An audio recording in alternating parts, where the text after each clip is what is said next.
villes se sont étendues sous les coups de pelleteuses chinoises. Le rouge du communisme les a envahies avec force lampions, banderoles et drapeaux, et les Ouïghours ont commencé à subir de petites intrusions en grande discrimination, les prémices de ce qui aujourd'hui n'est autre qu'un génocide. Un jour de mai 2006, fatigués de voir leurs perspectives d'avenir se réduire comme peau de chagrin, Gulbahar et sa famille sont partis s'installer en France.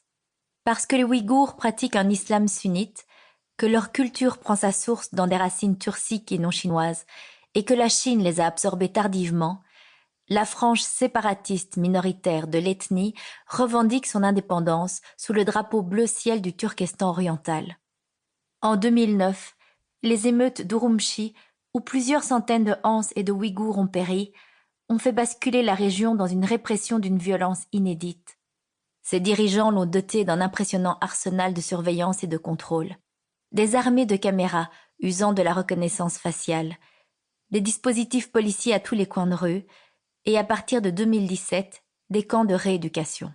Dans le même temps, la région est devenue l'endroit le plus surveillé du monde et l'une des pièces maîtresses des nouvelles routes de la soie de Xi Jinping. Porte d'entrée vers l'Asie centrale, le Xinjiang partage ses frontières avec 8 pays. Il est devenu un verrou stratégique pour le titanesque projet d'infrastructure visant à relier la Chine à l'Europe. Ceci est tout sauf une coïncidence.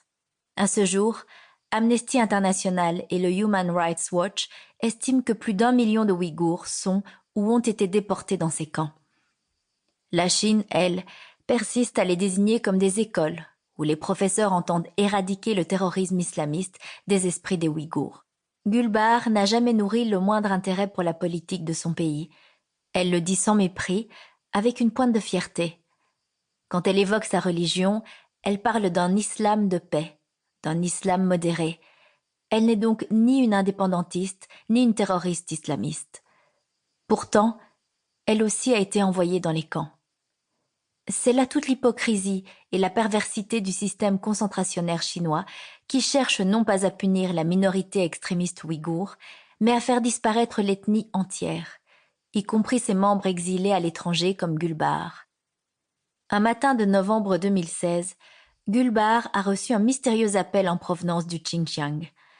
Un employé de son ancienne entreprise lui demandait de revenir, pour des formalités administratives, des papiers en vue de votre retraite anticipée, a-t-il précisé. Gulbahar ne s'est pas méfiée. Pas assez. Quelques jours plus tard, elle atterrissait à Urumqi et son calvaire commençait.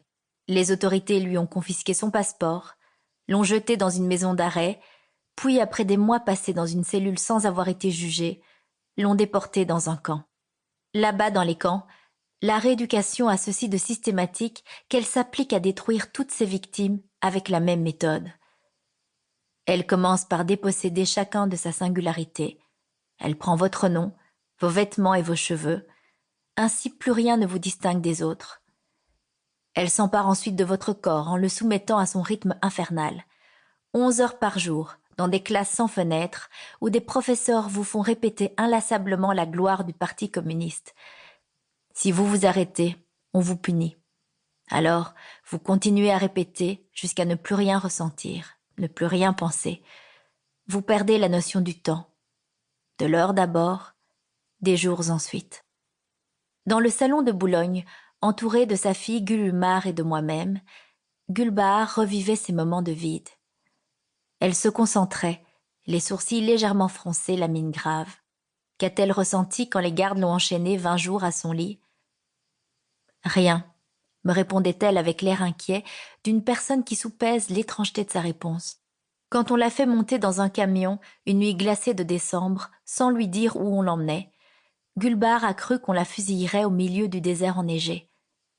Et là, qu'a-t-elle ressenti ? Rien non plus. À cet instant, j'étais déjà morte de l'intérieur. Et quand on lui a annoncé sa libération, je suis restée dos aux gardes, sur ma couchette. À mesure de sa rééducation, ses émotions humaines s'en étaient allées.